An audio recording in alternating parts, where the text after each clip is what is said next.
welcome to the Lantern Lane podcast. Today we have a really special guest with us, Alyssa Hinesley.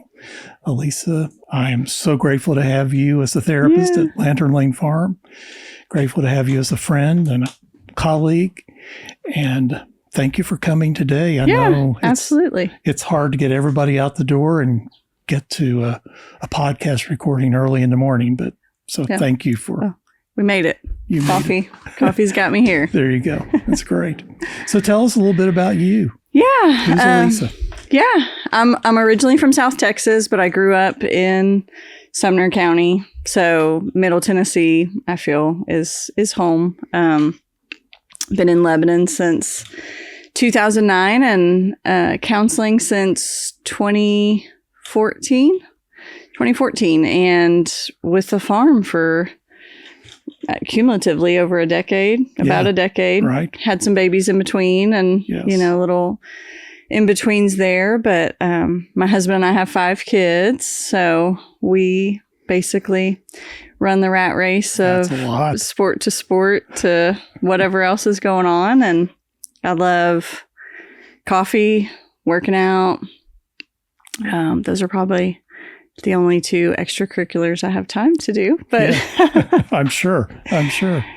Well, so one of the things that when I think about you, Alyssa, I've had the privilege to really watch you from the beginning of your career, and you have done amazing work, and just watching you grow as a therapist. But you came into this, and I've told you this before, you came into this with just natural skills and abilities that are so helpful for you as a therapist. But being able to watch you grow and see where you are today, it's just amazing. And people who get to sit with you and you be their therapist, it's a real gift to them. So again, thank you for your wonderful work. Yeah. Well, it's been a gift and a blessing for me to be mentored by you and get to do it from the beginning, from the time I was in school to an intern to from then on. So, Well, so what you said, you've been at Lantern Lane Farm for a long time, and that's right. So what drew you and what keeps you? I know you have other things that you do, but what keeps you at Lantern Lane Farm? Really the vision and the mission of the farm. I really felt called to the ministry, and there was that pull, and God just kept pulling me back towards counseling. And throughout my college career, that part was a journey. But as I finished that and was stepping into that world, I love, at the farm, we always say we meet people where they are, and that aligns so much with my heart for people and the call to help people. And so that's been a huge part in the culture of the farm. It truly is a family. And if that's the culture with the staff, that's the culture with work. It trickles down. And so there are a lot of things, we also have horses and donkeys. So, I could go on and on, but I think definitely the alignment with the mission and the vision of meeting people where they are and what stems from that.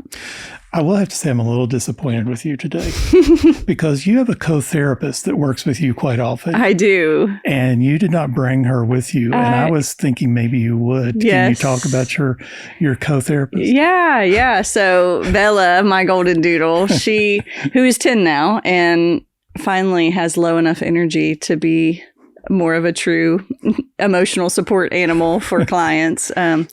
She really became that by proxy during COVID, as I counseled people remotely. And initially while we were shut down, people would come to my house and I had a perfect 50-minute loop in my neighborhood and we'd walk and, it just kind of evolved from there. And people were like, we love the dog. So, and then when I was moving and my house was being showed, I brought her to the farm and everybody said, can you keep bringing her? So she became one, but she definitely is a favorite. I think clients sometimes just would assume I leave the room and spend their time with her.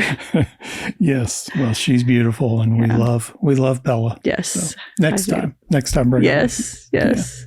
She goes into your office immediately when I walk into the farm every time looking for you. She's like, "Where's the guy who gives me treats?" Treats and love. Yes. I love that. Love Bella. Well, so today we're going to talk about trauma, and we're also going to talk about the trauma intensives that we offer. Okay. So we've had a couple other therapists who have leaned into trauma and told us a little bit, but I want to get your perspective. So you do that deep trauma work with individuals. So how would you describe trauma in a way that people outside counseling can really understand? Yeah. What is trauma? In a really simple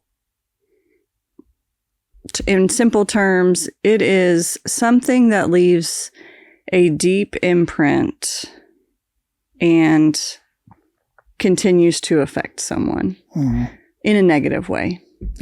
Someone can leave a lasting effect in a positive way, and we wouldn't call that trauma, but there's just a deep imprint within and a bodily response that still connects to it, reacts to it. Yeah. Can't let go of it. Yeah.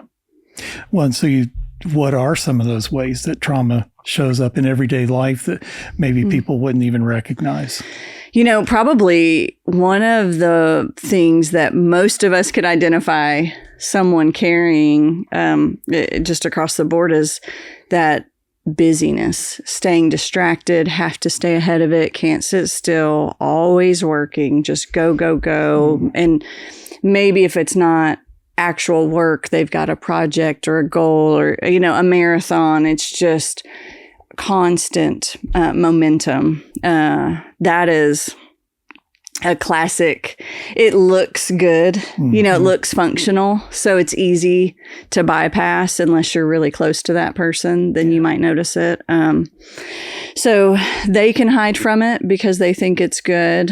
Another one that people might not notice or realize is the people pleasing and perfectionism. That is, it also seems kind and nice and, they're just such a giving, gracious person, but the inability to say no, always feeling like you need to overextend yourself, sacrifice yourself, betray yourself and call it love, that is typically trauma-based. Occasionally, I'm sure there's someone out there who just has a strong bend towards, people pleasing, but when it's to those extreme levels, that is typically trauma related.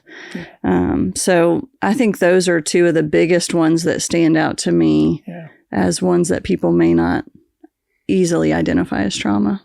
They don't ever take the time to sit with it and deal with it. And so a lot of times we think of ways that people deal with trauma, maybe through drugs or alcohol or sex or eating, but you mentioned a couple of ways of medicating, people pleasing, perfectionism, working out at the gym.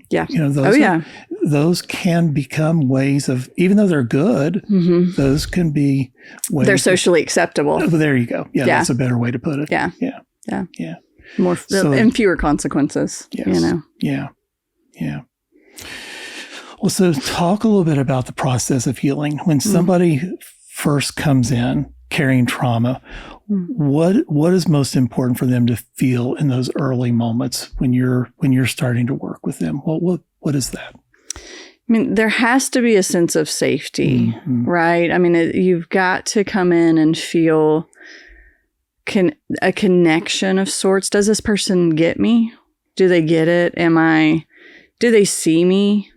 And really a huge part of that is, are you naming what maybe they can't name? Do you have words for what they feel? It's this sense of connection without judgment. That is the safe piece really comes from, because we can connect with someone, but there can still be a fear of exposure, right? And so that's what takes it to the next level where healing can happen, is this sense of, I can be vulnerable and exposed here without judgment. And it's so important. Yeah.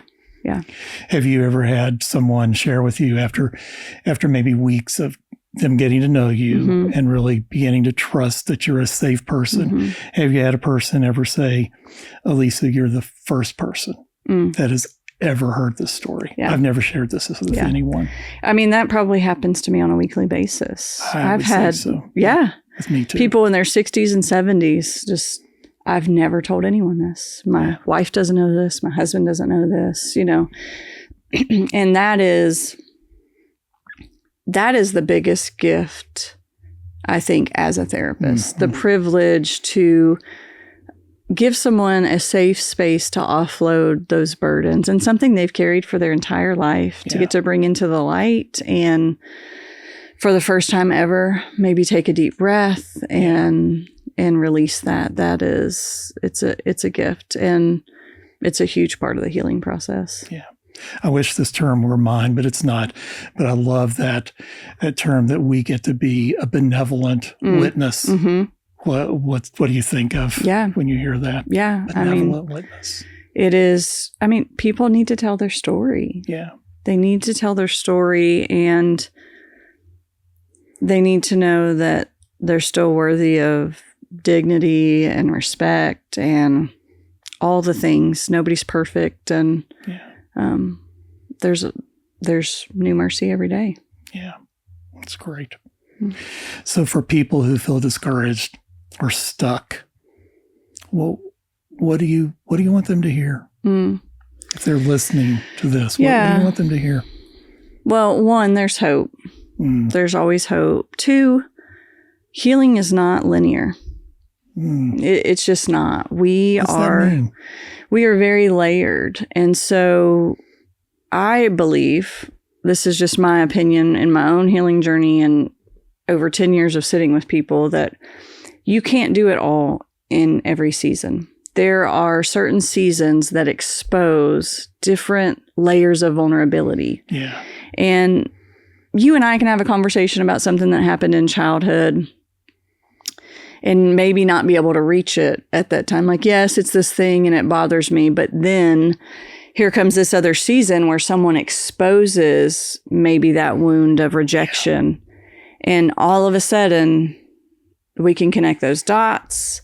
The body's online, the nervous system's working, and we are able to process that in a way that brings healing. And so I think just knowing we are always a work in progress, and there are things that are going to come up, and it just happens in stages. And just because you take a couple of steps back doesn't mean the work that you have done is gone. Right. It's like muscle memory, you know, it comes back online. So even in regression or relapse, you know, whatever the case is, it's just keep doing the next right thing. Yeah. So we may have done a lot of work. And this is, I guess, maybe in my case, even my own personal experience, we may have done a lot of work, and then there's an event that takes place in our life, and it exposes, you're right, another layer that we just, I think that's maybe the goodness of God sometimes. Maybe it's some of my stubbornness and not willing, but it's also God may be saying, okay, it's time. Yeah. You're ready for this next layer. Well, and could you imagine if we were flooded with everything all at one time? It's too much. And very few of us, there are people in the world who do get to, but very few of us get to take a break from life and heal. Right. So maybe you could handle it all at once if you just are going away somewhere where there's no kids to put dinner on the table for, and no work that you have to show up for, and, you know, whatever else. But in most cases, we really can only handle so much at one time. Yeah. So, well, that's really a good segue into talking about our individual trauma intensives. And those may be 2 or 3 days, or maybe even a week, depending on the client.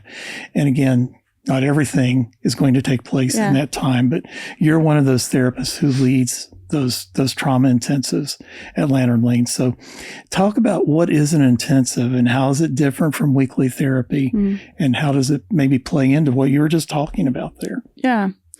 So an intensive is a way to get in the deep waters. without taking 12 months to do it, right? Most people are doing therapy biweekly. Some are doing it weekly, but with life, it can be hard to carve out. It's really not an hour, right? It's 3 hours, depending on where you're coming from. You've got to make the time to get in your car, to drive to your therapist, to get there, to get back in your car, go where you're going. There's a lot of transition in that. And so that's a big commitment weekly. It's worth it, but that's hard for a lot of people. And so the other part of that is, by the time you get in and start to get into the deep waters in a 50-minute session, it's time to get back out. Yeah. The beauty of an intensive is you can get in and you can swim. And I love that. Yeah. And that is, I think, the biggest piece, because it's really hard to get the courage to get in and start to do some work and then have to pull out and then have to do it all over again. Yeah. And for some people, that does work because it's the way the process is going to go and the way the layers are going to peel back. But for a lot of people, there's huge benefits in getting in and getting to those deeper places in a very concentrated space and time. So I think it offers really expedited healing. Yeah. I love your analogy of getting in. We get to swim and we get to swim with a lifeguard. Yeah. Right? Yeah, Isn't absolutely. Cool? Yeah. And I've benefited from an intensive myself and being with a person who can be that benevolent witness for a long period of time and just staying with me. It's just incredibly effective. Yeah. Yeah. So who's a good fit for an intensive? I think anyone who is coming up against a disruption in their life repetitively, whether it's in relationship, maybe it's in their marriage, maybe it's in moving forward and making a decision, maybe it's in parenting, maybe it's internal, it's that crippling perfectionism, people pleasing, and it just feels like there's no room for self, and there is just some sort of pervasive dysregulation. Yeah. Those are great people that can benefit from an intensive and really can do. They're ripe. They're ready to do the work, to get in. They want change, and you can rip the Band-Aid off, get in there and clean the wound out and do what you need to do. Yeah. And it doesn't mean it's done. Yeah. Intensives are not, okay, we're going to meet for 1, 2, or 3 days and it's done. But the triage, it's like now we're ready for physical therapy. Yeah. We go in, we do the surgery, we get all that taken care of. And now we can say, okay, now let's work on getting a good range of motion and getting to a place where you can function exactly how you want to. Yeah. And you talked a little bit about this, but what is it about the farm that maybe lends itself to being a really good place to do that? Yeah. Though this can happen in an office anywhere, and there's excellent resources out there. But what is it that's different about Lantern Lane Farm? It's the environment. You get to come to the farm.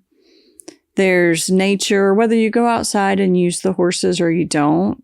There's something beautiful about just knowing they're there, seeing the greenery, the trees, being able to sit outside or take a walk if that's what you need, particularly with intensives. We might not always get out there in a 50-minute session, but in an intensive, we're certainly going to spend some time outside. We need to come up for air. And maybe we're going to do some equine therapy, depending on the person and what we're working on. And maybe we're not, but just being able to go out, walk the fence line, pet the horses, look at the sunshine, all of that is part of the process, because being out in nature just allows your body, I think, to decompress, to regulate, which is such an important part of being able to make those connections and healing. Yeah. So you and I actually sat together for several hours and talked about these intensives and what they might look like. And we both talked about how we would really love for this to be maybe catered to first responders. They'll work for anyone who has experienced trauma, but especially first responders. Who would be considered those first responders? Yeah, anybody who is really in a space to, at times we'll call it secondary trauma, but at times it's just trauma to walk on a scene. EMTs, police officers, firefighters, nurses, trauma, especially in trauma units. Those are huge ones. Anybody, I've had those working in forensics, and doing autopsies and, those pieces. You're looking at this child and thinking, oh, what if this were my child? Right. There's so much that goes into that. So I think anybody who's really exposed to. One that we don't often refer to as first responders, but I think they definitely qualify, would be people involved in the ministry. Yes, I knew as soon as you started to say that. Yeah. That's and that's where my mind went. Absolutely, it is. Really the helping profession. Yeah. You can throw therapists in there too. Yes. Because that is, pastors are therapists. Whether they want to be or not. Yeah. You're going to get in with your flock and help them. At least if you're a good shepherd. So I think there's a huge need to be with those who minister to people and help them process the load that they're carrying. Because these people that we've just mentioned here, they often carry things most of us never see. Mm-hmm. So what do you think makes their trauma unique? They bear the burden of handling what other people can't or won't or don't have to, while also having to protect others from it. Yes. It's I can't come home and talk to my wife about this because I don't want her thinking, what if that happens to our kids? Or people in the helping profession. I can't come home and talk about the people in our church or in my practice. No. Or we don't tell people stories. And so those things, I think, are the confidentiality piece is another barrier for them that makes it even more compounded. Yeah. I've sat with several trauma nurses over the years who have just shared horrific ER visits and surgeries. And, it's like, I can't tell it, like, it's too traumatic. Yeah. It was so traumatic for me to see. I can't put this on anybody else. Yeah. And that's a hard thing to go home and lay down with. Yeah.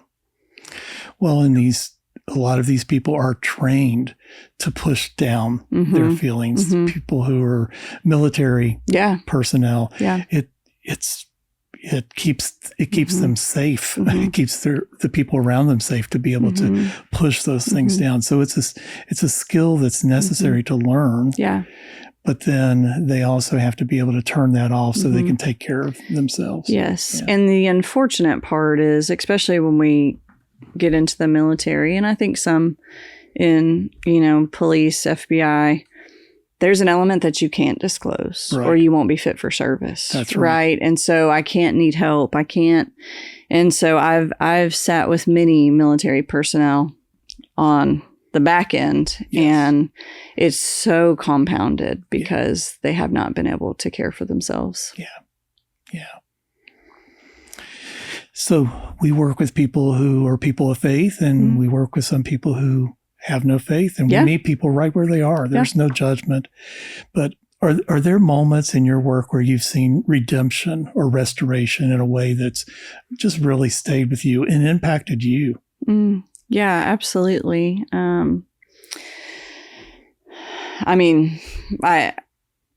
There's a whole Rolodex of things going through my mind, but just seeing people empowered to move into the life that they actually want, to make the decision that they need to, or to leave the toxic relationship that the other person is not going to change in, to be able to learn to say no. Yeah, I mean, just helping people find their voice and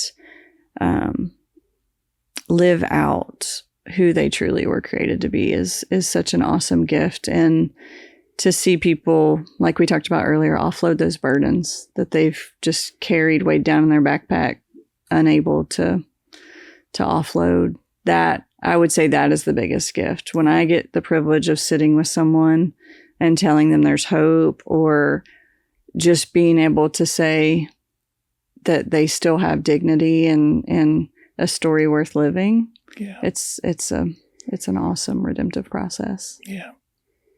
And I think you really have already answered this, but maybe you can just share a couple more words. What has this work taught you about resilience, hope, or the human spirit? Well, it oftentimes, and I'm sure you would say the same thing, I'm talking to my clients and thinking, I'm talking to myself, or, it's someone on marriage, and I'm like, well, I got a husband to go home to that I need to live this out with, right. Or whatever. And so it certainly reinforces my convictions. There's sitting with people who need hope reinforces that hope for me and what I believe. I might be struggling with that in my own life, but as I say it, it's like, oh, this is what I believe. This is real. There is hope, and you can get through this. You absolutely can. You have what you need. And so I think that's just such a huge part of it. And I love, I don't know his name, but there was a veteran, Kylie mentioned it in one of our meetings, and it has really stuck with me. So this is not mine, but he said, we're most qualified to help the people we used to be. And I just think that's so powerful, because it's true. There's no education that can trump personal experience, wisdom, and truth, right? When you couple wisdom and truth with practical rubber meets the road experience, and you can truly say, I've walked something similar, or me too, with someone, you really can get in there and make them feel safe and make them feel understood. And that just, it creates such good environment for healing. Yeah. Well, and I will say this too about you.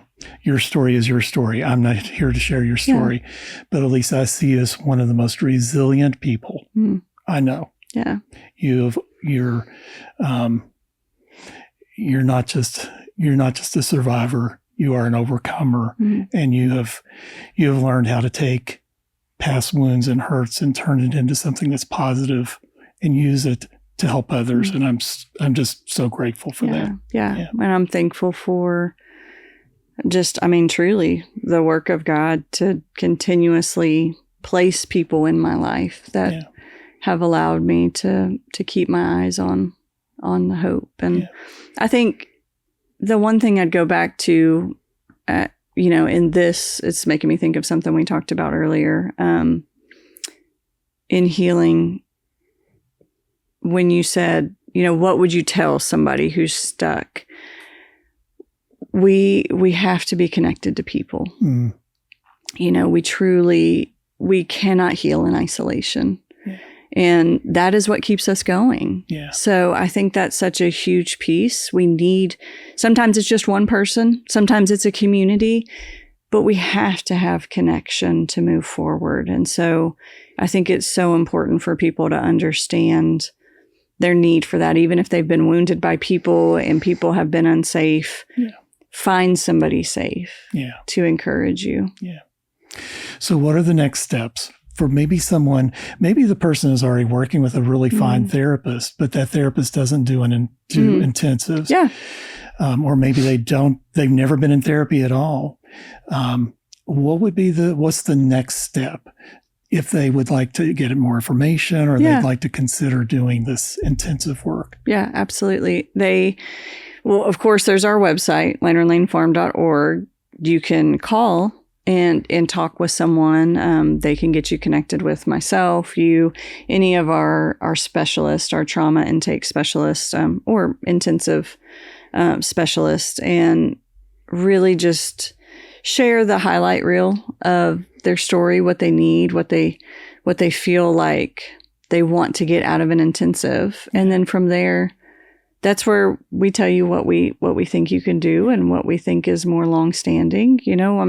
Not everything can be worked on in 2 or 3 days. And so we want to give you a realistic goal and approach. But I think reaching out and talking through that is such a great way to get a good scope for what could I accomplish in a couple of days? What could change in my life and in my body? And would that be enough for me to then step into therapy and continue my journey for a while? And, right. So I think just starting to do a little bit of research. And that's great. Yeah. And through the years, we've had people come locally, people who are local, but we've also had people come from all across the country because Nashville is easy in and out, and people they enjoy coming to Nashville, but they also enjoy, or they like the fact of coming to a farm setting. And so I would just encourage, if there's a person out there who is interested, to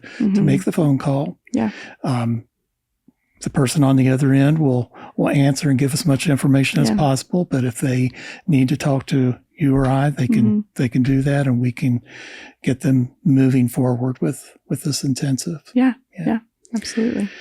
Well, thank you very much for coming today. Yeah. There is one requirement for visit number 2, and that's your co-therapist. Yes. Bella has to be with you. Yes. And so I will absolutely bring her. Okay. So.